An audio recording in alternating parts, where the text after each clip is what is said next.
Hello. In this video, I am going to guide you how to make your Android home screen look aesthetically minimalist. First off, download an app that allows you to change your app icons. You may find X Icon Changer or HOME Icon Changer in Google Play. In this video, I used HOME Icon Changer. Next, download the icons I have provided in this video. The download link is in the video description below.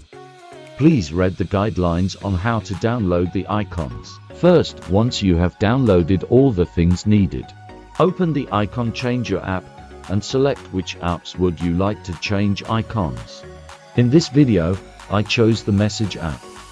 Click the Gallery button and choose the icon I have provided. You may see it in your gallery. Next, select the round square icon and tick the OK button, and you're all set. Repeat this process in all of your apps.